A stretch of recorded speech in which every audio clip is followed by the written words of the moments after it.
It has been a very long time since we've done a Max0r reaction. But finally, Bro released his video on Monster Hunter Wilds, and since we've been playing that, we had to check this out. We are so back. But today, I'm joined by my friend Silver. For those of you who watch the streams, he's kind of the dude that got me into Monster Hunter in the first place, so he is to blame. It was a good choice. Admit it. It was a good... I mean, as of recording this video, we literally just got done doing our final Monster Hunter Wild stream for now until the next title update. And the game has been great. There are some things that I have complaints about and quite a few bugs that we run into during our playthrough, but it's okay. Well, I'm very curious to see what Max0r thinks about the game, though. But of course, as per usual, before we get into the reaction, please go and support the original video. Link to that is at the very top of the description, like always. This is also a very interesting title. Parrying the lightning tyrannosaurus so I can eat him and wear his skin? I mean, accurate? Or Fulgur Antonoff. What if I told you that there was a genre of game, I know, very hard to believe, entirely revolving around the premise of beating up random animals with comically oversized hammers and machine guns. A game genre containing incredibly complex progression that is slightly too specific at times, a wide selection of weapons ranging from the man-sized revolvers to the the Umo Musume gifts, of course. This guy. Yep, there they are. Literal chainsaw, the ability to play as Akuma from Street Fighter for some reason, despite the notable lack of streets, and the capability to see the gigantic oncoming lightning Tyrannosaurus, and then decide that you want to parry it. Oh my god, free dopamine! You would probably... He's not wrong. I never played any... Yeah, I've never played any big weapon like Great Sword or Hammer, but I bet doing like clashes and offsets feels so good. I'm sure like the much better players at the game can plan for it, but when those moments do accidentally happen, it is so epic. That is one of the additions that I do enjoy about Wilds. Respond with a great deal of enthusiasm, and I would probably respond by telling you that there is exactly one game series in the autism extinction genre, and I sincerely hope that your computer can actually render it. Monster Hunter Wilds Animal Cruelty Edition is a very complicated game to explain, both in a mechanical sense as well as a moral and ethical one. So I will summarize any hangups regarding the maltreatment of various vertebrates with the assurance that life always finds a way. And so will my comically oversized gun, finding its way directly into this white devil's occipital lobe. In this game, we play as the mysterious, unthinking pestilence known as the human race, seeking out every variety of amazing and charismatic megafauna with the ultimate goal of gaining a newfound respect for the color of their insides and peacefully relocating them directly into the pit of hell where they belong, taking place in the hostile and chaotic wasteland of the outside. Lalabarina is just such a fun design. Like, I don't really like spiders per se, but the way that Lalabarina moves is so... it's so satisfying. It's eerie, it's creepy, but you do evoke the image of a ballerina. Especially when it's doing its limp, it really feels like his legs are not working and he goes like up and down in a very eerie and creepy way. And it's a really well done skeleton for a tyrannosaurus. I'm really glad they made the spiders return in this game. World, we will have to brave great fires, momentous floods, lightning storms, and an utterly insane amount of GPU load, all for the privilege of destroying the local environment as much as humanly possible. Along the way, overcoming many varieties of terrifying creatures unknown to God, ranging from the gigantic living police taser to the exploding dragon that is made out of Elmer's glue. And yes, unfortunately, I do have to be the bearer of bad news when I say that nobody cares about the story of this game because they are too busy wondering what the inside of a saltwater crocodile looks like. Damn. You know, I can't disagree with that, unfortunately. Yeah.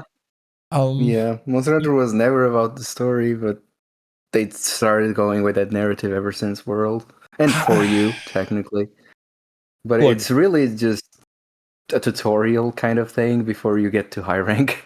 Pretty much, yeah. That being said, they did put a lot more effort into it, or attempted to. They did. When it came to Wilds, and I would say it was better than World, because World, you can clearly tell that they kind of gave up at one point. And we're just like, here's the reason why you meet this monster, because, you know, Handler goes out to pick mushrooms or something. Giant turtle, this giant fire turtle wants to die. There you go. You want to sum it up, yeah, basically. But I've always said that I think Monster Hunter could do with like a really good story if they got a writer on there, because you already have the gameplay, you already have the spectacle, you just need the characters and the motivations and the background and the story, which you have a lot of lore that you can work with. Like when people saw like Zoshia, right? They were like, God damn, that's a reference to something that happened all the way in the past that I don't personally know about because I only started with World. Original Wyvern Dragon or original Wyvern Weapon, something like that. Something like that, yeah. It's the canon. It's the canon because I just know chat was going crazy. Yeah, it's basically the humans were fighting against Fatalis, so they needed a weapon, so they made a bunch of monsters into one. And that's what Zoshia is, but before it was just a bunch of monsters with a Rathalos face. And that was an interesting part too, where like, you know, to save yourself from the monsters, you created artificial monsters and used them as weapons. And we also got introduced to the whole like us, the main character, being like one of those, I forget exactly what they're called, but the knights that like hunt other hunters who break the law or something. Guild hunters or something. Something like that, yeah. Because we had the authority to give ourselves permission to hunt or something. And that was like what confirmed it pretty much. Yeah, that was an epic moment. That was really good. Like free dopamine whenever you say, by my order. Exactly. I will slay Zoshia. Yeah, I think they just need to pay more attention to the story. If that's really the route they want to go in, they are improving in that aspect for sure when it came to Wilds. The whole Wilk, the whole Moribito, I played in Japanese, so sorry. The tribe of Nata being the creators of constructs, all those monsters that they can't reproduce, they're just made out of Wilk. Like it's really, really cool. It's something that World couldn't do and Wilds did. They're almost there. They're almost there. They need to expand upon it more. So I will be summarizing the entire plot of this philosophical masterpiece by saying that it is the story of Pinocchio devouring thousands of bodies so he can finally become a real boy and finally experience real pain. You know? Yeah. Yeah. Yeah. Yeah, pretty much. Yeah. Pretty much. That's actually insane. That you could sum up the entire story just like that, and you wouldn't be wrong. No, you don't understand. He just wants to be a real boy. He just wants to live. I love killing people and eating their bodies. This is exactly what we were talking about. Like, Nata, bro, he is destroying people. Please. And Nata's just like, no. Like me. He's just like me, for real. Freaking Nata, man. And then Arkvel is just like, food, I need to keep going strong. And Nata's like, no, but we can't kill it. A rabbit killing machine, basically, yeah. And then his only development is, no, you can kill it. I understand now. You can't kill it. That's Nata's whole story. We have interesting lore bits. We're kind of failing a little bit when it comes to characters involved with the story. Yep. It's okay. We can work on it. I really want to know what we went through before joining the... Was it Avis? Are we Avis? Avis unit? Are we Avis unit? I think. Yeah. Before we joining Avis unit, we definitely have a pass, and I would really love to see it. It could be cool if we got like a prequel or something that alluded more to what we did. I'm getting a little bit theatrical here, but the game is about beating up animals with random Japanese people, so let's just begin from the starting. So first of all, because I know it's going to be a big point of contention, yes, Monster Hunter Wilds will feature monsters in it. Monsters who only play a small part in a large and delicately balanced ecosystem, shaped by millions of years of evolution, which unfortunately did not factor in that a bunch of random bald chimpanzees would eventually figure out how to sharpen rocks. So that situation is going to be changing soon. And if the game simply has to have monsters in it, they might as well be dead. But to peacefully relocate such charismatic megafauna onto my face, And my cock, we have to first get into the mindset of our distant ancestors and tap into man's primordial instinct to kill every single animal that is larger than ourselves. You see, humans are what we call persistence hunters, which means that we kill by running down our prey for so long, it will beg us for death. And for reference, our... Pretty much. I mean, that's kind of not a lie. I don't know if there's like an actual scientific term for that, but that is what we do. We're not stronger than them, but we're smarter, more persistent. My first Seregios hunt, he was with the skull, he was almost dead, and he just walked around me. It was like he was begging me. he did not attack me, he didn't anything. Bro. Just get it over with. He was just calmly walking around me and not doing anything. I'm like, okay, I'll put you out of your misery. There's a reason why they give you like 50 freaking minutes for every single fight that we did in World. Like, you can just run them down until they're too tired to fight back. Closest competitors in a marathon are sled dogs and a horse. We run an annual marathon against horses. Oh god, there it is. Sometimes the people win. Oh jeez. So whenever you mount your gigantic bird that you cannot legally get a DUI on, I want you to think very hard about how we domesticated that shit, because it wasn't done by stopping and resting.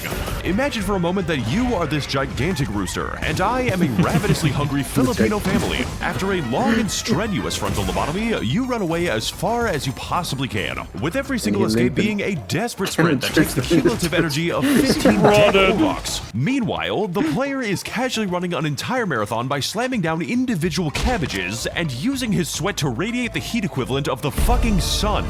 Christ is alive on Earth and he is very hungry. And while we're on the topic of discussing biology, which this game treats as less of a suggestion and more like a restraining order, every monster in Wilds behaves and operates just like a real animal. Impressively stupid and incredibly likely to get shot by something.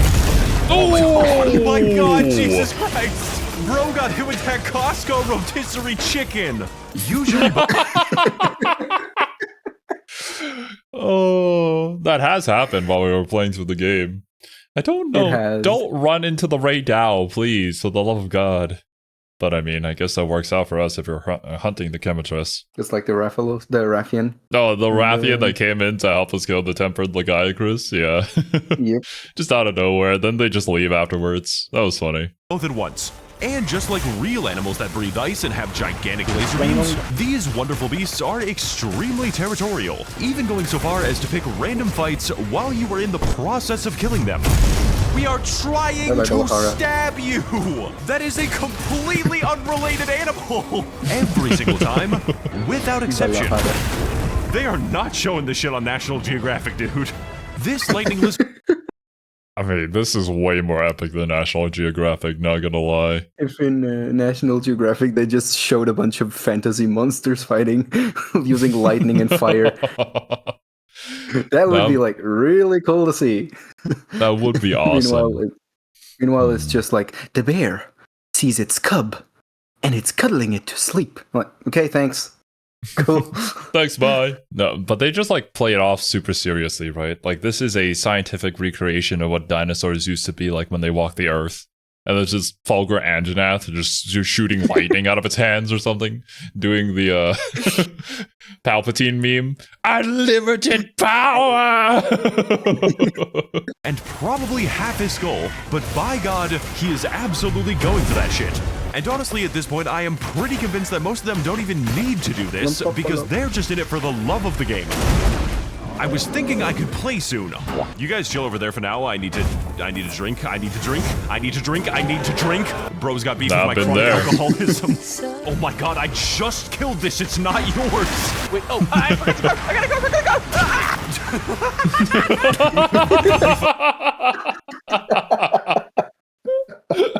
Been there, done that. Yeah. It's especially now with the feature of end quest immediately. Yeah, It's sometimes it's second nature. You just click it and like, oh shit, I forgot to carve. Oh no. I'm so thankful they added that though, because in World it got like tedious to wait all that time whenever you got to kill. You would just run around with your friends, throw them around with the hammer. Rest in peace, throwing hammer. Great sword, just fucking around with everyone. Basically, out of nowhere, quest complete. But you know, you're just super into the hunt, and then once it's over, you feel you've already won, but you forget that you have to do something afterwards too. Understandable. Fucking did it, guys. I want to thank everyone who gave their lives for my 3 Guardian Fulgur gems. What the? What the hell? These belligerent buffalo are also similar to their real-life counterparts in that each one has a natural habitat, 6 feet underneath the ground. Actually 5. I don't know if you check his guaranteed rewards. There was actually 2. Oh my goodness. Yeah, he got 3 random from the rewards, and he got 2 guaranteed. So he got 5 Fulgur engine. With some residing in a multitude of unique environments, while others are severely endangered species whose endemic habitat consists entirely of a single room. The Jindahad fight was cool. It's probably one of the coolest fights in the game, honestly. It's a normal fight. It's not even like an event, and it feels like an event quest. Like those with their own arena and their own style of fighting. Especially when it goes up and he just throws a bunch of icy breath and then he falls down. That is something that you don't see in a normal fight. It feels like an event, but it's just a normal quest. That's one thing about the Apexes is that they all feel like Elder Dragons.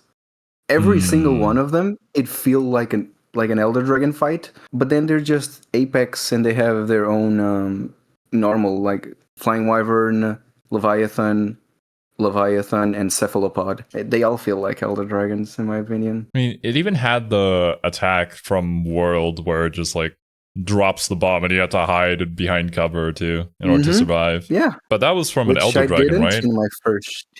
Which I didn't in my first playthrough against Jindahad. I did die to the big explosion.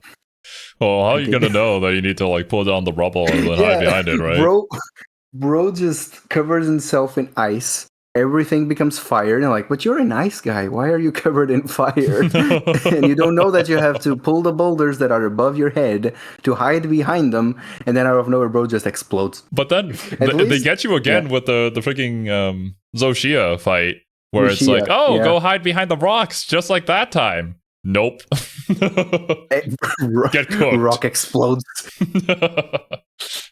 At least in Behemoth, we haven't fought Behemoth, but he rained boulders from the sky, and they would stay there for Behemoth's supernova. Yeah. So they were already in the fight, while in Jindahad, they're above you, and you have to drop them. Yep. You don't drop alone. Oh, fuck, Ice Dragon's got hands. Wait, are you trapped, Max? No, I'm actually doing pretty well right now. Thanks for asking, though. Dude, this is like, go take a fucking there it is. go for it. Yeah. Oh my fucking god, what is Squidward doing? Not that I had anything to do with that. Which, of course, begs the question, why is the pink gorilla, whose entire diet consists of mushrooms and honey, also found in the biological weapons repository? Congolalas be like, where are the hoes at? My brother in Christ, this is a nuclear weapons testing facility. There are no hoes here. Honestly, yeah. Yeah, you probably should migrate somewhere else. This ain't the place for you. It's way too dangerous, man. Arkveld is just running around and finds a pink gorilla. Ooh, food. Its only defense is just pooping everywhere. Yeah. That's all he does. And every time he eats a different shroom, he gets different elemental stinky breath. Oh, that's right. Other than that. I forgot about that. It really... Bro is just about the stink. Well, the thing is, right? Of course I wouldn't remember that. I only fought him for one time during the story and decided to never fight him ever again. And it was very easy. Yeah. The first time you fight it, yeah. Oh, don't hurt him. He's just a boy. Leave him alone. We will return to the subject at a different time. That was also Oblivion. Like, Oblivion would say that. Oblivion would 100% say that. Mention that the monster is size a lot. Yo, that is a... Look how big he is! Look how big he is! Why is he Yo, so... that's a Oh my big god! primitive. Dude, he's getting mocked! You versus the guy she tells you not to so worry about. big. I'm really glad we can include a cock size comparison in this video. But on the subject of extremely funny animal abuse, you will notice that this game has a distinct lack of health bars. Because the main way of keeping tabs on our prey is by judging how many times they have tried to escape us, and by counting the amount of broken bones they have. Oh my god, left wing destroyed. I just really like the idea of like Ben Shapiro just getting on an airplane and screaming left wing destroyed and the fucking plane crashes. If the pilot doesn't show me his pronouns, I'm jumping off that fucking plane. What is going on? What is Max0r on about? Slowly and painfully torturing them to death over 20 miles until you decide to put them out of their misery. And those are the lucky ones. Because optionally, capturing the monsters for later use in my circus will always give us more body parts than skinning them, including but not limited to their... Also, I'm pretty sure you got bamboozled there, Silver. You see this? Oh yeah, you're right. You're right. The editing. Although, to be fair, was like, I'm pretty sure you got 3 there, but then he edited more. Yeah, he did get 3, but then he added more. Yeah. Yeah. I didn't see him adding them slowly. God damn you. Including but not limited to their skulls and limbs. The only logical conclusion being that every time we capture a monster, we are literally disassembling them. Yep. And the smarter the animal, the greater the agony it can feel when I capture its heart from its still living body. Do you know how much oil you could produce by pressing an anginath together? So aside from just the raw thrill of putting a living being through the process of sustained simian suffering, why do we even bother hunting the monsters? And what is there to gain besides the continued operation of my Chinese wet market? The answer, of course, is their skin. I promise I am going somewhere with this. Apes are like the uncanny valley of animals. Is that why you rip their skulls out and wear them, Max? Yes. I'm gonna fucking traumatize a child next Halloween. I'm gonna run up to them with this mask and be like, your mom is dead, you're in hell. Your mom is dead, you're in hell. You see the basic game. Please don't do that. Against Nata, maybe. That is true. But yeah. Gameplay loop of Angry Birds is essentially to find new and amazing animals to turn inside out, and then fashioning yourself the perfect drip out of their intestines. Then use those intestines to hunt bigger and better monsters so we can further contribute to the endangered species list. Imagine for a moment that you and your friends are trying to build you a level 1 talisman of mushroom consumption, so you go and kill the giant farting monkey to put his teeth in it, when your friend tells you that he needs to build a rarity 6 Rathian bow so he can later construct his level 8 Goo Goo Magaga Dragon Penetrate. Google Magaga. I will not take this slander. Gore Magala fans, where you at?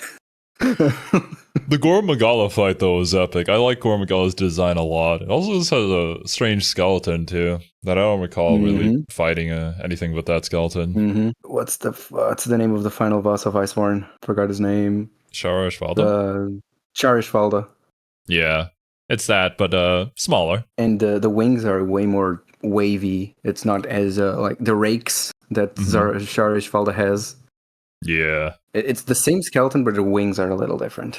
Of that monster, and then another friend is like, hey, can we fuck up the lightning T-Rex while we're at it? I need to specifically cut out his nose bone 4 times to construct my Guardian Fulgur Anginath Beta helmet. That way I can sync it with the skill I got from farming the cracked out nuclear dragon 30 times in a row. So you do that, and then the previous friend just goes like, never mind guys, we need to kill the evil-ass metal lizard for my second hunting horn called Precipice Covira, so I can spend a grand total of 60 more seconds every hunt combining that with the fucking war bongos. And after about 40 more hours of this, you are officially fighting God, and you have every single known to mankind. That would be the intended experience. Therefore, one of the most important customization options in Barry Potter and the Sorcerer's Gun is the construction of a meticulously crafted build, containing within it the bones of an entire ecosystem, alongside a myriad... Brother. The frog! I'm kind of scared to go back and see what this was. That's for an AR-15? Oh, but the frog is cute, though. It's for Palico, right? Yeah. Yeah, it's Palico thing. Containing within it the bones of an entire ecosystem, alongside a myriad of highly useful and effective skill builds, like the fast food build, the eating less build, the eating for free build, the grilling build. I don't know why so many of these are related to eating. The resistance to... Look, I bet you there's somebody out there that plays Monster Hunter specifically for the cooking. I bet you. They just go out on expeditions, they collect materials. Every time there's a new event and the seasonal events, they get a new platter and they're like, oh yes, this is what I wanted. This is all I wanted. Fuck the new monsters. To be honest with you, I can definitely see like cooking channels specifically doing that as well and being like, this is a recipe that looks kind of like this Monster Hunter dish that you can cook in real life. That could probably be good content. Farting build, the shooting people build, just in case you are hunting in the streets, the bleed resistance build, when only one guy sometimes does bleed damage, the build where you do not hear... Steve also... So Regios also does bleed too, but maybe he wasn't there yet by the time Max0r was making this part of the video. He has a bunch of Steve Regios parts, but probably this. I think he edits everything in a different way, so he probably records stuff and then new stuff got added, because I think he was doing this as the game was releasing.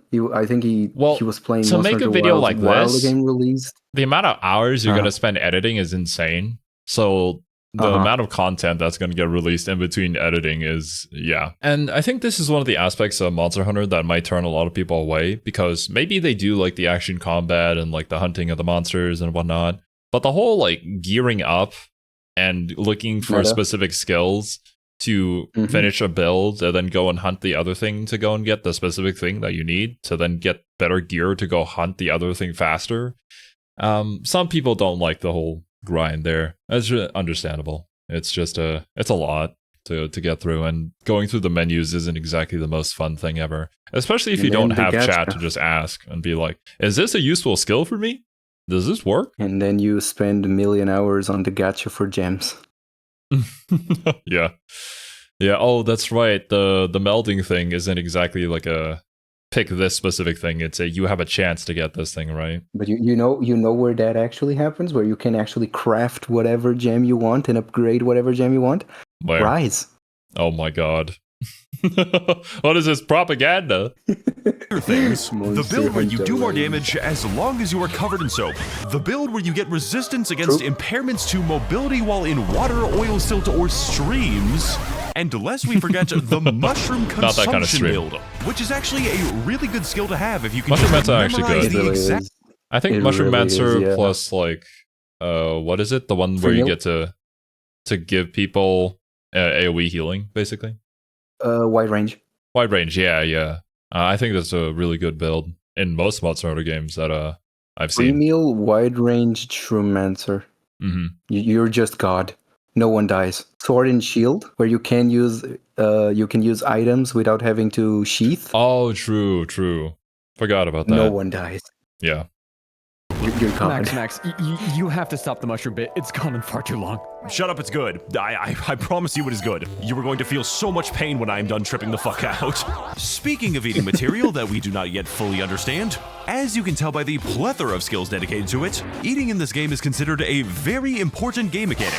Not just for the skills they offer, but also for your basic biological functions. Your body is a helicopter powered by dead chickens, and you will be one shot by one if you do not eat.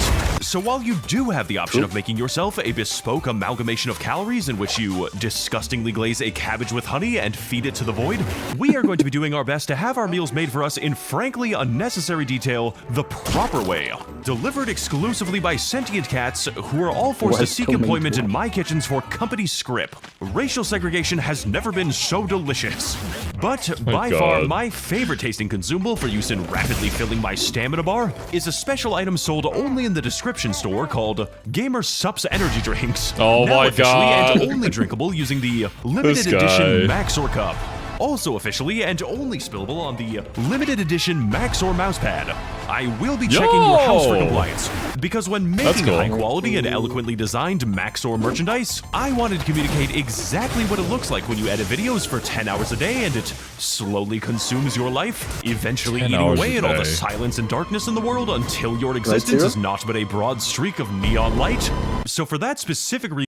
Okay. I'll be real with you. Editing is probably the part that is the least fun, for me at least, of being a content creator.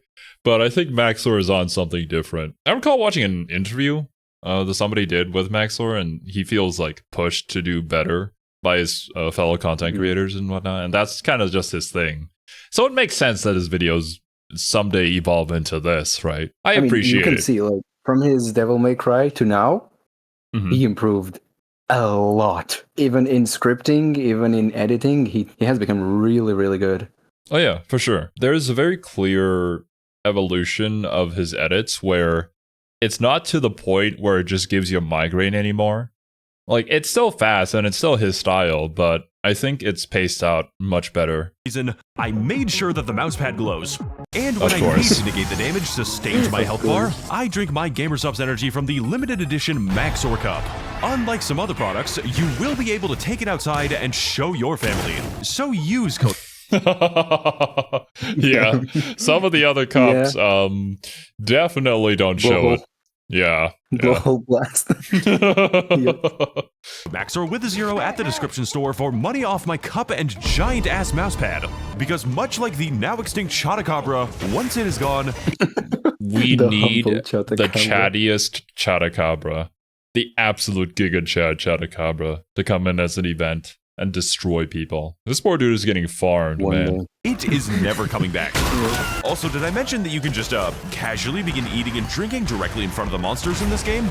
Yeah. Okay, enjoy the fight, fellas. I've got some grilling to do. Max, you fucking grilling right now? Yes. Blaze that shit. It is so delicious. You guys are doing great, by the way. It is so good, though. Oh. Anyways, back to the fight. Oh, shit, I gotta eat. I'm sorry, hold on. Oh, okay, good luck. I hope the Dosguin doesn't give me the hots. So about that, so about that. So now that we've covered the motivations and the highly particular meta progression of this game, this skill is giving me +3 attack when wet. No, we actually use that versus the little guy, Chris. Very good. Very nice. Yeah, we all used it. All of us. Wait a minute. You didn't use it? No. Brother, why? I was still with the Zoshia food. Oh, I didn't God. I only got the swimmer. Well, at least he survived this time. Yeah, we survived. Yeah, what the fuck? We are in the fucking explosion chamber, my guy. We need to go over exactly what we're going to do with that skin, and the best ways that we can export explosive warheads into monster foreheads. Facilitating our builds using a vast array of armor sets with some of the most unhinged appearances that I have ever seen in a video game. Utterly convincing me that we are not merely taking the bodies of our victims, but also their very essence and immortal souls. Japan is basically what happens when you let the circus declare independence.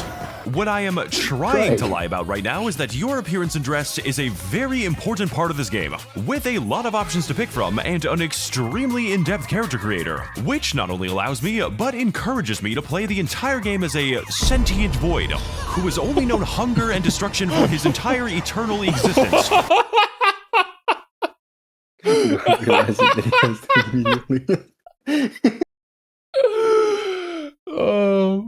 Yeah, kinda. I don't disagree with this. I don't either. Nata. I think they definitely could have written Nata a lot better. Not gonna lie. They could have.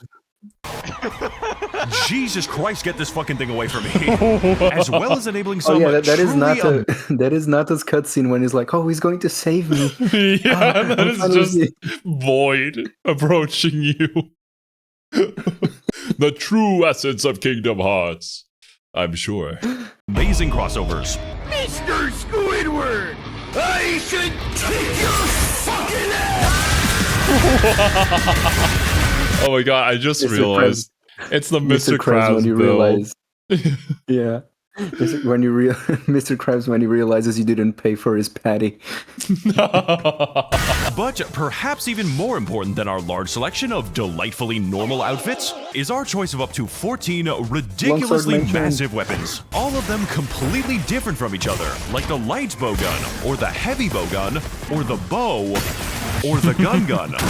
And in order to better educate you on how to best inflict animal disassembly, I have taken it upon myself to learn every single weapon. A course of action which you will... Even Charge Blade? Why? 100% Max0r is going to learn Charge Blade. Didn't this dude beat Sekiro with his controls reversed? Did he? I'm pretty sure he did. That was like one of his earlier videos. I've been trying to avoid Sekiro spoilers because I want to play it. Oh, honestly, me too, someday. But yeah, Max0r is a gamer. I don't think that's something anybody will deny. His cat is called Gamer Subs. I just noticed. Oh my goodness. That is commitment to the bit. I respect it though. It really is. Sincerely regret. This list is 100% accurate, and you can watch it in place of any tutorial. Oh, he fell asleep. Hold up. Wait, that's an attack! Oh! Ow. Sorry, Reese, I'm new to every weapon. The gun lance is the extremely slow, extremely defensive, and downright diabetic answer to the age-old question of license and registration. Because the only people in this world that I can trust are my two close friends, Smith and Wesson. Oh, look who fell asleep first at the sleepover. Oh, sorry, I'm just scraping the serial number off my gun lance real quick. Why? Unspecified reasons. This weapon is for... Oh no. The dark humor. It's good to be back, Max0r. Welcome back, Max0r. We missed stupid you. people who don't want to build stupid things like elemental damage or the entire endgame weapon system, so you do we haven't even delved into that, thankfully. I have no idea about the rabbit hole that's about to be. Yeah.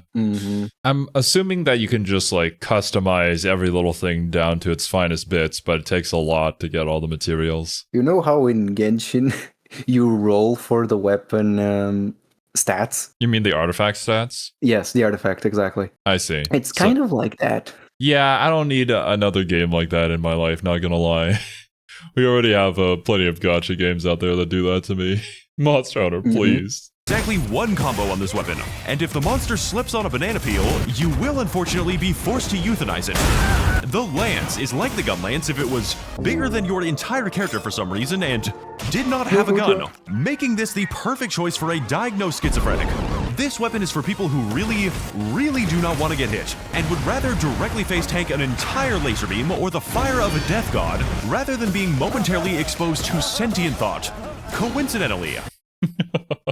Yeah. Gore. For Lance, I've always felt like it's basically tank everything, and then poke, poke, poke, and then tank, and then poke, poke, poke. Not really a whole lot more outside of that. I could be wrong, though. Cashew in the comments be like, gun Lance for the win.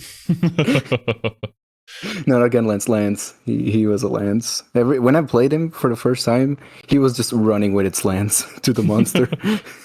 No, Cashew would purposefully run with the lance to trip up everybody else when we were playing World. Yes. Yes. The lance directly scales in its effectiveness based on how much crack the monster is doing, because the more damage that you can perfect guard, the more damage that you can deal. A utility that is extremely convenient when 90% of the monsters are all stupid and have 3 other hungry Chinese orphans to attack instead. Blocked them. Nice. The hammer is one of the most humane... The hammer means rise up. Options in the entire game, because it is capable of destroying the part of the monster's brain that can process pain. Is that a rocket-powered hammer? What? A rocket? Is that a rocket? It looks like it. Is that a rocket-powered hammer? It's back, Zero. Oh my god, wait a minute. How do you get this? Probably from an event, I would presume? Maybe it's Artian? Maybe, okay. When charging up gigantic attacks for absolutely longer than is reasonably necessary. Okay, so I gotta get closer, I gotta get closer, I gotta get closer, I gotta get closer. This is beyond stream. You just misjudge the distance and you slowly move towards him while spinning the hammer. Gotta get closer, gotta get closer. Okay, now I'm closer. Oh my god! As well as getting together with your friends to build a house in Minecraft. I'm hitting this motherfucker with that diamond pickaxe shit. The insect glaive is a weapon that enables the player to fly indefinitely, bypassing the majority of attacks and intended design of this game, as well as sporting a gigantic bee that you can tie C4 high explosives to and throw directly into the monster's ribcage. And yes, there is an upgrade tree and an entire stat system dedicated to making slightly different the bugs. We can also use the insect glaive to repeatedly mount the monster, allowing me to automatically spam my custom dialogue callouts to completely random Japanese people, which, fun fact, can be fully customized for a variety of actions, such as yelling truth nuke incoming whenever I place a bomb, and preemptively diagnosing the causes of my teammate's death, which is very funny. Oh god, that was Spelunky. Bro. Also, you can parry with this weapon while in midair. I parried that motherfucker at cruising altitude. I'm the fucking best. I love this game. That is my entire weekly dopamine supply gone instantly. The sword. It is so good though when those things happen. It's just so epic. They also make sure to make the camera movements and whatnot just so cinematic during those moments to really enhance the experience. It just feels good. Sword and shield is a sword. It's a sword and shield. Is a weapon. You could certainly choose to play it. I'm sorry, Joe Cat. No. Or you could choose not to. The Charge Blade is a sword and shield which requires a dual major in theoretical rocket science and Aboriginal water philosophy. I can't wait for the comment section of Charge Blade players to be like, Charge Blade isn't that hard to play. I'm sorry, guys. I have a skill issue. There's also the comments of Sword and Shield is not that bad. Come on. From my understanding, it isn't. But in other games, the oils would make the Sword and Shield way better. But I think the oils are gone now, so it's back to its original form of just hitting the monster. Ah, gotcha. But you have an offset. You have an offset and a clash. You have an offset and a clash. I've always wanted to play Charge Blade, but it really feels like learning a fighting game character, essentially, where you're going to be having to track all these resources while also having the mental stack of tracking what the monster is doing and what their next animation is going to be. So it's just a lot. Eventually you'll get used to it, but yeah. To actually use and play correctly. Do you like the idea of switching dynamically between a nimble blade and a heavy axe? It just looks so cool. That's great, because you're actually going to be playing as the chainsaw. A chainsaw with a multi-step assembly process involving the separate charging of at least 2 different things by way of perfect blocking and wound taking and a charge combo and canceling another combo, and also you charge the sword and you can charge the vials faster and you can overload them, and you can find this on the next episode of How It's Made. Today on How It's Made. Please don't do this to me, I have a family. Euthanasia gas is created by combining the Switch Axe is the incredibly satisfying portable microwave for those of us who like the idea of switching between a nimble blade and a heavy axe, where instead of moving dynamically between 2 heavily contrasting playstyles, we instead decide to randomly vibrate in place half the time, and then later discharge the internal components of a very large glow stick. An action which I can do several times in a row, because I slotted in the funny skill which... I've never tried out the Switch Axe before, but I know that you played it a lot in World. Yeah, in World and in the Wilds, I haven't been able to, like, you see that move that Max0r did? Yeah. I haven't been able to pull it off. I only do the same thing where I just vibrate in place and explode.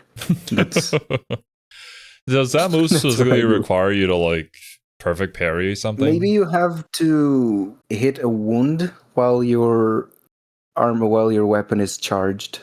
Oh, it might be that. I haven't looked much into it because I've been playing mostly dual blades and longsword. Appears to be entirely bugged and will double the time that I can spend doing that, thereby trivializing the monster health for the remaining 70 hours of gameplay. Very balanced, Crapcom. Please don't listen to the haters. The Greatsword is the tremendously damaging, tremendously high commitment weapon that spends about half its time doing nothing, and the other half delivering monsters the approximate mass of the observable universe. This is the... Yes! I wish that was the animation when you landed a TCS. That would be epic, bro.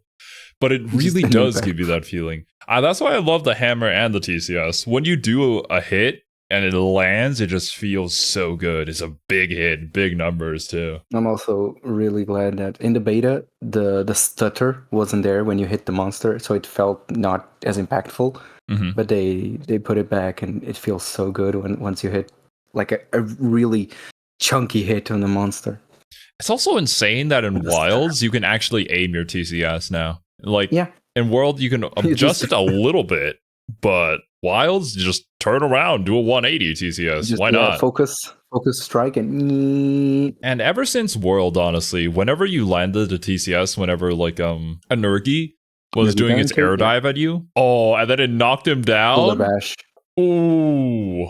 Oh, the shoulder bash too, yeah. Dopamine. It just feels so good. It gets enhanced in Wilds. But hey, different weapons for different peeps that prefer different things. I like the Weeb ones. Of course you do. A funny dopamine weapon, whose entire utility and primary playstyle consists mainly of ignoring your health bar and fishing for the funny parry attacks.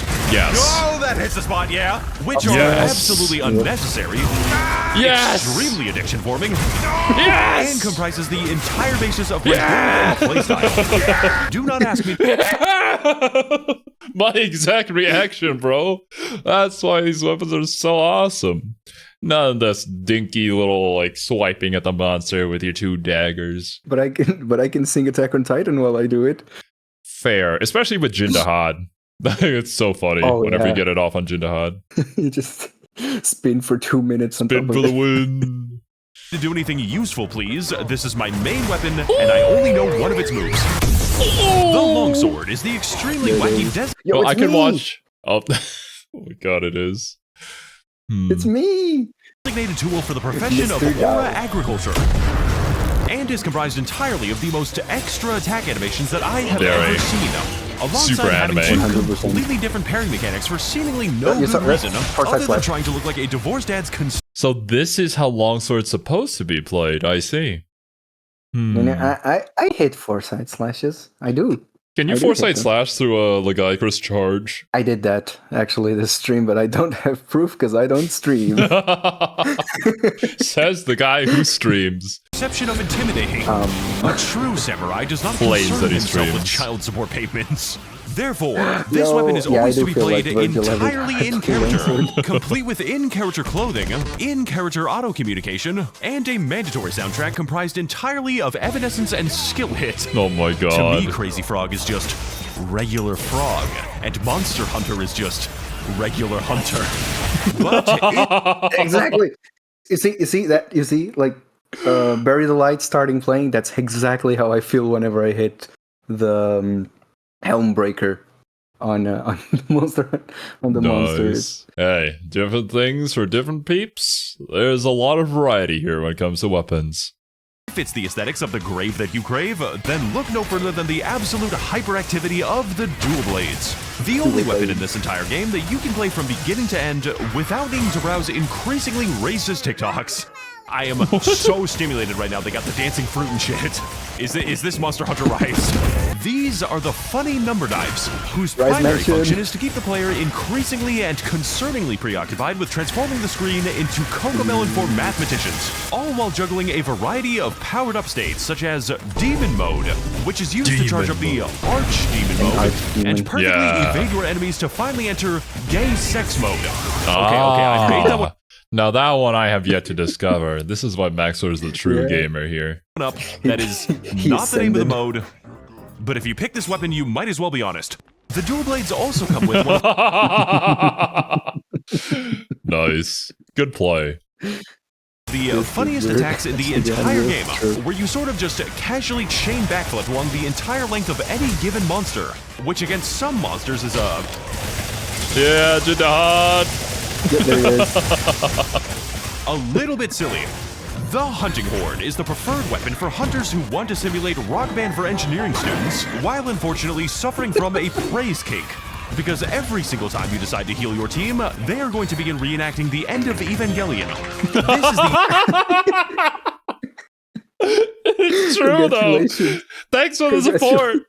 Everybody's just going to say it at the same time. It's creepy, bro. I wish I could play Hunting Horn, but it takes a lot of memory, especially with the melodies being different for each horn too. But it's such a good weapon. Tried to play the Hunting Horn. Kiwi tried. She sure did try. Yeah. She did. The most overpowered weapon in the entire game, solely due to its ability to give 3 exceptionally stupid baboons so many completely insane buffs and resistances that they will not even be able to kill themselves. Dude, what are these fucking buffs you keep giving me? Oh my god, look at the top left. Jesus, how many? I don't know what any of this means and it scares me. Look at it.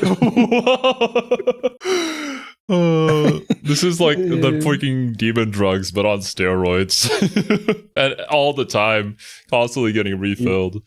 Good. Look at all those combos. Oh yeah, for sure. Recovery. Damn. But good horn players, they are just the backbone of really any team. They are insane. Appreciate your your horn players out there. With the only caveat being that this weapon has so many combinations to perform with so many variations that you have to have the button guide on the top right of your screen at all times just to play the video game. And even then, playing would be a generous term. The bow is the popular and charismatic ranged option which behaves less like a precision projectile passer and more like a shotgun that is mounted on a surfboard. This weapon has a very evasive and reactive playstyle, whereupon the player reacts to everything the monster does by running out of stamina and collapsing like an anemic hamster. Nevertheless, when you actually have energy, the bow has the ability to dodge everything in the game, take every wound on the monster with funny... Wait, do they have like a dodge that works like in a stylish action combat game? So like they can perfect dodge things like that? Oblivion would be the best to describe it, but I think so, yeah. You can just dodge So everybody out here is playing Monster Hunter and they're playing Devil May Cry with the longsword players, essentially is what I'm getting at, right? Like, yeah. Okay, I see. I've never played any ranged weapons before. It just never really felt right to me. It does look very flashy, though. Tracking arrows, much to the annoyance of everyone else, and use at least 5 different varieties of illicit drugs with which to fire directly into the monster's exposed veins. Because just doing damage to them is no longer enough, and I want this white devil to suffer before he dies. The heavy bowgun and its legally distinct counterpart, the light bowgun, are just actual modern machine guns with no bow involved in the equation. Those are just bullets coming out. These weapons are extremely versatile, allowing you not only the choice between a large amount of ammunition, as well as the privilege to individually purchase every single variety in the local Costco at your personal expense, but also the choice between an ungodly, incomprehensible variety of stats, all of which can be individually modified for your personal preference. This is one of the things that kind of put me off of trying out the bowgun, because I think that's a good pairing with your melee weapon, especially with Wilds allowing you to bring out 2 weapons, so you can have 1 melee, 1 ranged. But yeah, there's just so much to read through when it comes to the guns themselves and the ammo they're using and the materials you're going to need to craft said ammo. So if you're not like in super late game and you already have all the stuff stocked up, it's just going to take a little bit of getting used to. Which is why you just go bonk. Yeah, I mean, bonking... It's effective. It gets the job done. I don't need to think too much and I can just focus my mental stack on the monster attacking me and avoiding it. So long as you can understand the Excel spreadsheet. But my god, once you get past all that shit, it is incredibly funny to spray the dinosaurs with literal machine gun fire, so as to remind them that they are not the ones who are made in God's image. And so as the Father has created mankind, so must mankind create the United States military. Dude, this is exactly what I play third-person action games for. Point-and-click adventure game. The current objective is to keep the gun away from my mouth, and I'm currently failing. But in order to properly use and abuse our profuse amount of obtuse juice, we have to first integrate our literally hundreds of choices with thousands of variations to consider, such as, do I want the weapon skill that gives me damage when I roll 3 times every 20 seconds while wearing 4 pieces of a specific armor set that also gives me resistance to impairments to mobility while in water, oil, silt, or streams on a fucking Tuesday the 12th? Into our myriad of builds with a great deal of important considerations, the most prominent of which being your weapon element or status effect. Unless, of course, you are playing as a gun, in which case your weapon element is also going to be gun. Now, I won't be getting into every element because, dear God, what is this shit? But my favorite selections of elemental damage would have to include the Dragon element, which is a type of animal and not a primordial force, Capcom. The Blast element, because every monster is weak to my bee-powered hand grenade. And by far the funniest element in the entire game, the Sleep element, which is used to prank all the monsters by waiting for them to fall asleep and then placing a deadly amount of high explosive barrels directly in front of their faces. I don't think you can ever go wrong with any of those, to be honest, Those are pretty universal for all monsters, especially the Sleep one. It's like, you just get free bonus damage and you get a rest in the middle battle. Jesus Christ! Oh my god. Alright, I'm gonna actually, can I use my heaviest hitting attack on him? Yeah, sure, whatever you want, man. I think this might deal... I think I hit the wrong button, by the way. I gotta push this away fast. No, you don't. Ready when you are, Max. You detonate. Tell my wife that I was goated with the sauce. Alright, just place the bomb. Alright, just place another bomb. I have a lot of clips involving bombs. So now that we have a good understanding of our many implements of peaceful relocation, it is time for us to take our domestic violence international and replace our casual disregard for animal life with a ranked competitive one instead.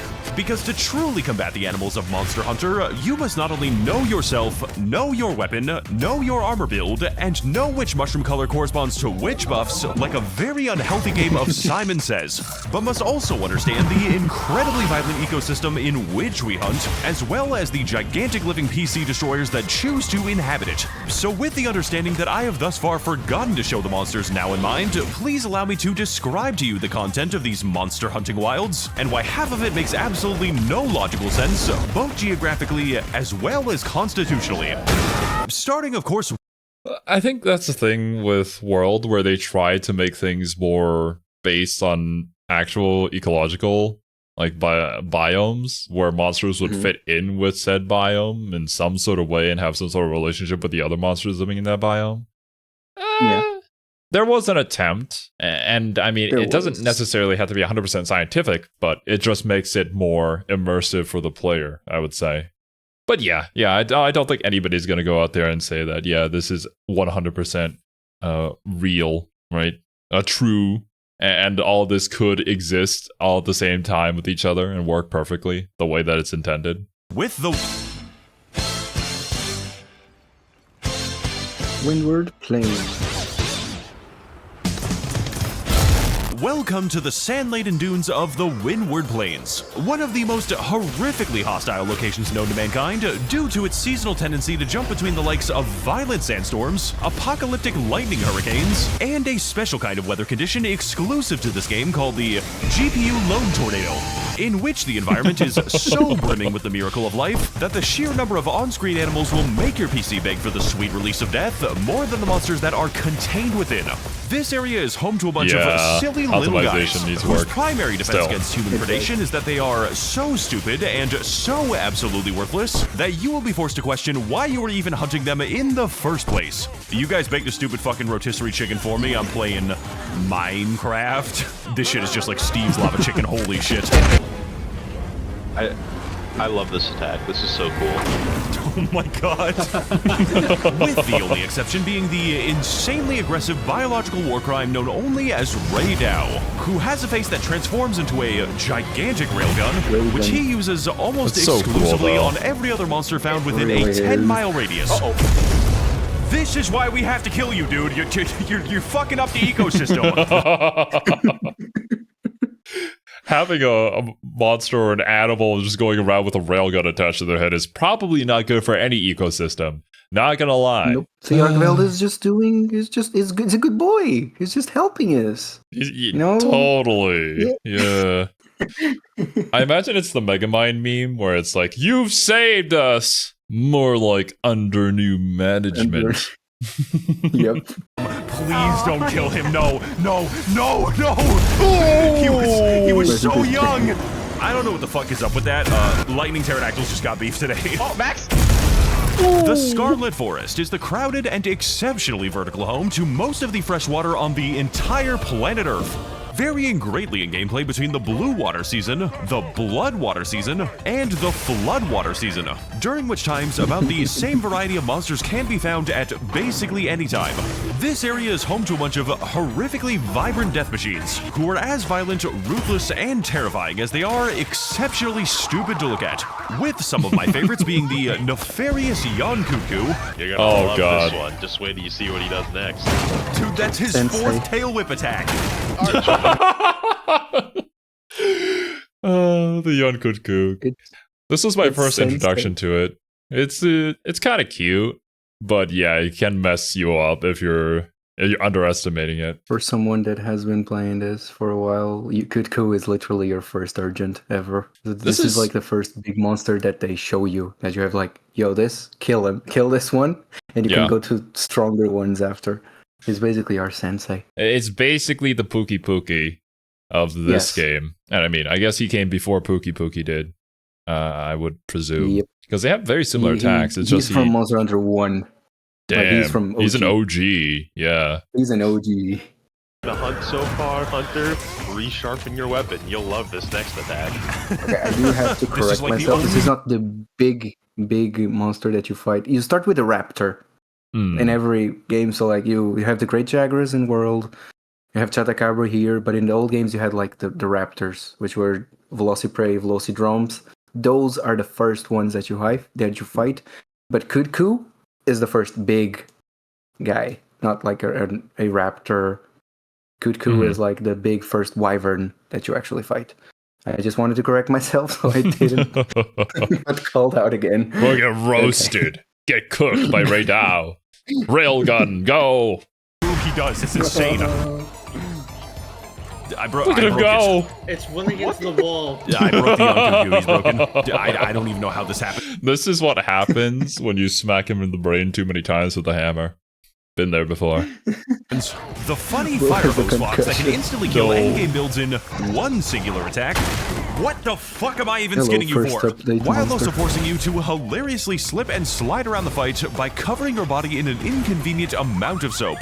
Oh, please, God help me, I've been hit with the shower status effect. It does critical damage against gamers. As well Use it in the bathwater when... Yo, that would sell like hotcakes. Hell yeah. Is the gigantic pink monkey who primarily attacks your party by farting and shitting on them. Yeah. Which you have to believe me is not a mod and is an actual feature in the game. Proving definitively that the Scarlet Forest is the closest thing that God has made to a mistake. The Oil Well Basin is frankly the scariest goddamn ecosystem I have ever seen in a Monster Hunter game. So harsh. And the sheer implication of its very existence frankly threatens the peaceful continuation of all life on this planet. Functioning as the environmental equivalent of a full-scale nuclear meltdown, while leaking enough carbon into the atmosphere to make the combined output of every Chinese steel mill look like an absolute fucking joke. Varying between its seasonal cycles by first leaking an entire ocean's worth of straight-up crude oil, before some guy eventually decides to light a single cigarette and causes all of the oil to violently explode over a period of 6 entire months. Come visit the Oil Well Basin. We are a country-sized gas leak. Consequently, the animals that live in the Oil Well Basin are very disturbing in design, such as the example of the humble Rompopolo, who has the body of a wacky-waving inflatable arm-flailing tube man, but can deflate himself extremely easily because his hands are made of swords, with a diet consisting entirely of crude oil, which, as you will recall, is on fucking fire for half the year, and whose primary natural enemy is an extremely angry, exploding gorilla. Oh fuck, I made a mistake. Bro goes to the gym. Bro, I remember this Ajarakarn fight. I believe this is one of the optional quests that you can do where you have to fight 2 of them. And that was during our monkey business stream. I genuinely did not like fighting Ajarakarn. He's so aggressive. He's like a grappler. That's his old... He grabs you, he throws you to the ground, he flexes his muscles, and then he explodes on top of you. Ajarakarn in Street Fighter when? I'm in a goddamn landmine. I don't know what this is. Please don't expect me to know what this is. What the fuck? Oh, that's his body slam. What the fuck? As well as the example of the funny computer melting octopus, who has the unique mechanic of purposefully attacking your computer with 10,000 different particle effects, so as to crash the device drivers of anyone that is currently fighting him. I don't even know. I gotta admit, it looks really cool, but Max0r does have a point. The amount of particle effects on this one is a bit overkill. But hey, it's for the cinematic flair.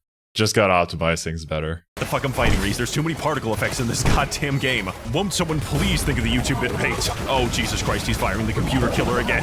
Crapcom is so innovative with their gameplay, I genuinely feel threatened right now. They made it so the boss actually heats up your room while fighting him. I would like to revise my previous opinion. This is the closest thing that God has made to a mistake.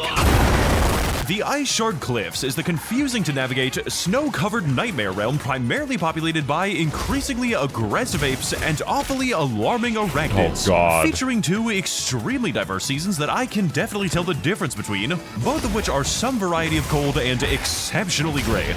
This area features a multifarious selection of amazingly demonic entities, which provides a very unique contrast with the single enemy who is a completely normal monkey for some reason, whom I will remind you is unlocked. Pretty much. Like, the Blangonga, the moment you figure him out, like, he's fine to fight. He's not too bad. But not in Gen U. Remember I when know I you guys are talking about how insane he was to fight in older games. But with all the new stuff that we have, he's okay. He's fine. Oh yeah, 100%. Yeah. Currently, he is. But when I say that I was walled, I mean like 3 days of not being able to complete the urgent. No, this monkey. It's really, really hard in old games. For our hunting convenience after fighting the dragon that is made out of other dragons. Why does this fight even exist in the game? What is even the possible utility of hunting this thing? And who is this fight actually supposed to be for? The answer is me. I had to skin 5 of them alive specifically for this joke. I am so fucking sick of tempered Rathalos, dude. Can we just go beat a monkey to death with a baseball bat or something, dude? It is really important to me. It's what I do to unwind.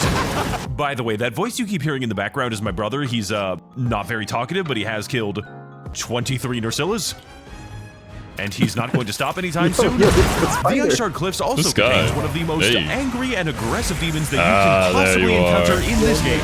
This is Gormagala, and he does not care where you are, does not care what you are currently fighting, and certainly does not care how many times you have already tried to escape him. If Gormagala is even remotely on the same planet as you, he is... Wait, tempered Gormagala or tempered the guy, Chris? Who wins? Gormagala. We haven't fought a Gormagala for a reason, Zero. I see. Okay. He has more HP than Elatrion. What? If it wasn't nerfed yet, at the time, Tempered Gormagala had more HP than Elatrion. Tempered Gormagala has more HP than a freaking Elder Dragon? Yes. You know, people were saying that Wilds was too easy. So Capcom took it as a challenge. Going to kill the monster that you are already trying to hunt before moving on to facilitating your convenient commute to the afterlife. Oh, hi, little guy. What the fuck are you doing here? What's up? Why does bro have beef with the concept of personal space, dude? We are kind of busy fighting the nuclear apparition that is passing out in the corner. Gormagala, this is no time to do back shots with a bomb.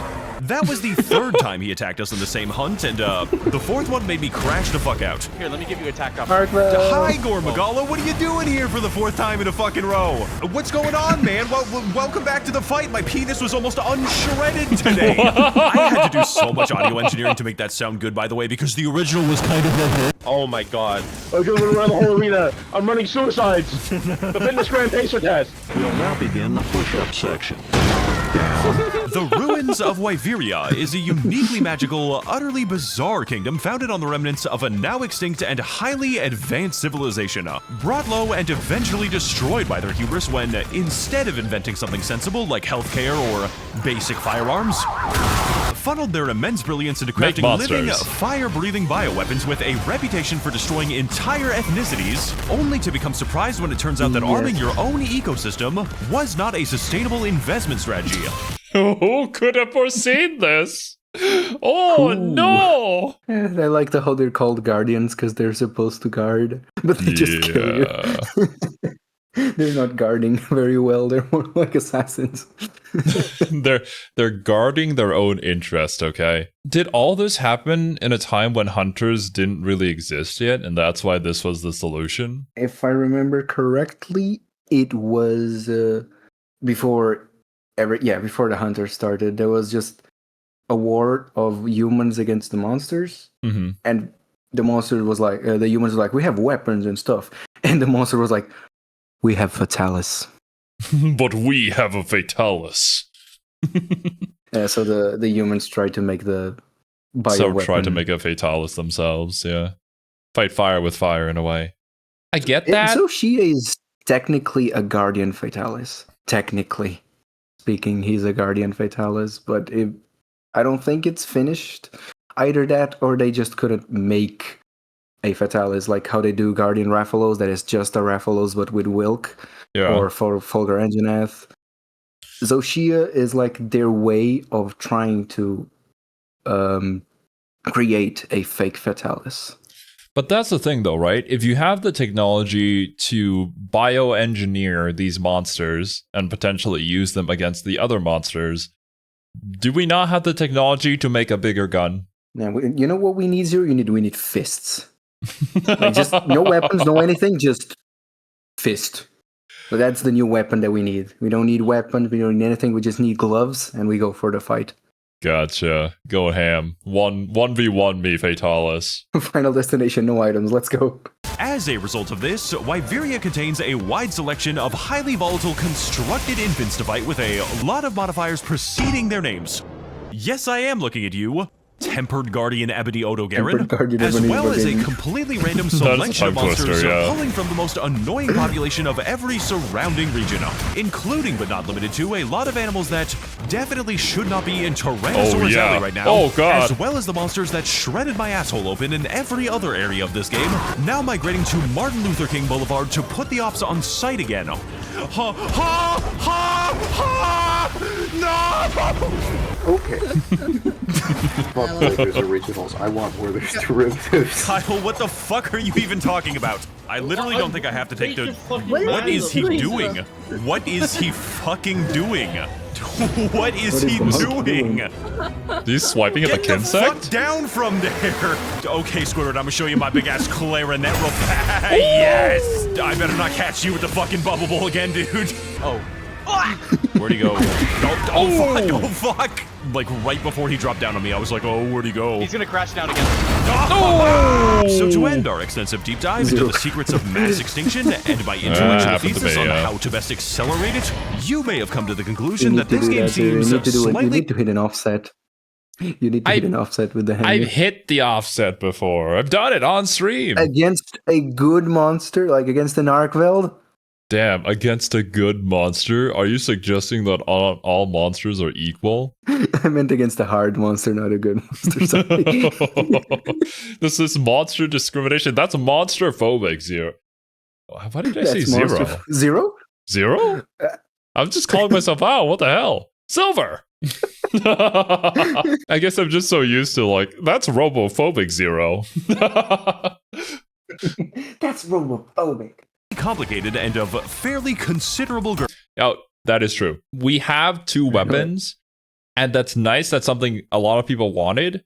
But then at the end of the day, I feel like the majority of people just use one weapon. Because, like, you can. It's not necessary to use the second one. And oftentimes, learning two weapons may not be as easy for more casual players, right? Such as myself. Like, spending a lot of time learning Charge Blade is... unfortunately not something that I have. But I can assure you, there is absolutely no need to worry about that, as I have extensively documented this game for hundreds of hours and still don't know what is happening in it. Fortunately, through the glorious advent of online multiplayer, my personal weaknesses can be swiftly transformed into problems for the entire team. Because contrary to your initial impressions, Monster Hunter is more than just a game about hunting monsters, but is instead a grand, collaborative exercise in a most collective confusion, prominently exemplified by the fact that the main method of communication with your team is an arcane system of developer-sanctioned memes, which you can send at any time to anyone in your party, serving all of your articulation obligations with a funny variety of insane messages, used in situations like when your friend is beating himself off, when you need your friend to stop beating himself off, when you yourself have finished beating yourself off, when you have a brilliant idea, when you need to express... Eureka! Yeah, that's definitely what that said. So radical political sensibilities. Balls. Hunt Tua. Your execution date is tomorrow. And when your dad is telling you why he left the family all those years ago. Milk and... Dad! Man, you know, I don't blame the dad. That wyvern milk, though. God damn. After finishing what this game calls a story and entering our final location of the video, we will be able to choose from a wide assortment of normal and non-violent activities, such as going bowling with a series of non-violent explosives, arm wrestling your friends while a random person gets a little too close, investigate your psychotic friends' custom profiles to discover that they have for some reason killed 244 Arkvelds. What? And really want you to know about it, as well as use a variety of emotes to express yourself, which are infinitely repeatable and extremely loud for some reason. I am in hell. This is hell. Max, there's a war outside! Hurry! Genuinely, how are you allowed to do this? Me, when I set fire to the local Walmart, I told the judge it was just an emote. I was just emoting in Minecraft. I don't know if that defense is going to hold up in court. I don't think it will. Also, in one of the greatest choices ever made by a developer, our Gathering Hub comes built in with actual musical theater, featuring a serious and lore-significant performance that concludes with a gigantic flashbang. Oh! Holy shit! Oh my god! Wow! Oh my god! Right, get it off! Greatly enhanced and enriched in every single way, merely by the fact that you and your friends can aggressively pelt fireworks directly into the boat. I've never actually watched this. I didn't know this was there. That's that's neat. Wait. Remember when I said Zero don't watch the stream so you don't get spoiled? Well, Diva was there. Ah, I see. I guess it was announced during those streams. It was the first then. update with Mizutsune. Gotcha. They announced the Grand Hub, and then they said the Diva is there and you can watch her. All you need to do is go to the Grand Hub as the Diva is singing, sit, and it will give you a cutscene of the Diva singing. Yo, I can't wait for the Snoop Dogg collab and for him to start just rapping on that stage. Are we turning Monster Hunter Wilds into Fortnite? Yeah, just exactly. Make a bunch of concerts? Just get Hatsune Miku up there. That'd get people back into playing Wilds. True. The list for the duration of the entire show.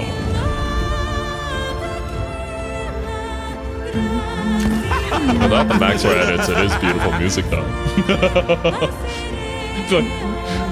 Hatsune Miku, please, I am your... There you go. I knew Max0r was based. We all did. Biggest fan. I just wanted to show my appreciation. Overall, the thing that makes Monster Hunter great is not just limited to the combat, but rather is a complex ritual of preparation, cultivation, cooperation, and acceleration, where actual strategy is more of a suggestion, and biology is barely a mention, a place where fashion matters much more than function, and the difference between a successful hunt and total disaster is whether or not I ate an egg today. Moral of the story is, the real hunt is the friends that we made along the way. And ultimately, what's actually important is not that you understand Monster Hunter, but rather, you just need to look like you do. That you know, you're not wrong. The social aspect of the game is a pretty big part of it as well. You know what I mean? As long as the community can continue to get together to hunt monsters for fun and there aren't any cheaters online, hopefully Capcom has dealt with most of them, then it's just a great experience, really. You can hunt monsters solo, but I definitely think the charm of the game is playing it with friends. There's just so many fun moments that it can create. Fun and epic at the same time, in one fight. It's whenever I see people saying, yo, I soloed this monster, and then they post online, and then there's the other person that did it with friends, and everyone's like, well, why don't you do it solo? Monster Hunter, it's a multiplayer game. You're supposed to do it with friends. I think soloing, it's fun, sure. It's a challenge. You might want to just do it solo, but don't get mad at people for playing with friends or multiplayer because that is the point of the game. It's a team game. The thing about Monster Hunter 2 is that it's great that it allows both kinds of play, where the monster's HP kind of increases and decreases based on the amount of players too. So if you do want to solo content because like you're a hardcore gamer, you are trying to speed run a particular monster, then you know that's an option for you, right? Whereas if you want to just enjoy it in a more casual way, you still can, and it's all contained within the same game. And the other feature that they added was like having the offline AI hunters too, helping you out. So even if your friends weren't available at the time, or you're like me and you don't have any friends, Hey Zero, do you want to know where that the Rise, I knew it. This guy. Yeah, that mechanic came from Rise. There's so many games that you want to play, bro. You gotta pick. I know. But the game allowing people to play in whichever way that they see fit, I think is one of the strengths of Monster Hunter for sure. And despite a lot of the negative reviews, I still recommend giving the game a try and see if you enjoy it or not, because I found a lot of value from it. The things that I wasn't expecting to get out of playing Monster Hunter. I don't regret getting into the series at all. But of course, it's not for everybody. You just kind of have to try it out first. For this video, guys, please buy the cup and mouse pad. And to fool YouTube into thinking that this is a good video, please leave a very nice comment about how you were extremely satisfied with the quality of the Max0r experience. As always, more insane gacha game content to come, and I sincerely hope that this game will consume your life. When will the Uma Musume video drop? I know it's coming. I'm 100% certain he's going to make one. 100% is coming, and Kiwi is going to beg you to make a reaction to. 100%. There's so many people in the members Discord that have been taken by Uma Musume already. I already know people are going to be spamming me with this. Slightly less than it has consumed mine. Yet another banger from Max0r. That actually covered a lot of points too that we had experienced throughout the game, and also kind of a good introduction too for anybody looking to get into Monster Hunter Wilds, going over every single weapon and I guess the basics of the game itself. A lot of it was really memey, but ultimately Max0r is just great at summarizing things in a way that's easy to understand too. Except the sword and shield. We promise the sword and shield is not just a weapon that you can use. It has more stuff. It's got a lot of combos actually to it, from my understanding. So yeah, it's gonna take a bit to truly understand. But in the old games, it was the default weapon. Whenever you started, it would just default you to sword and shield. You would have to go to the box and choose the weapon that you want, because the game would just, you have sword and shield now, have fun. But yeah, dudes, that's gonna do it from us today. Thank you guys so much for joining us. Hope you guys enjoyed your time here. Hope you all have a wonderful rest of your day, and I'll catch you in the next one.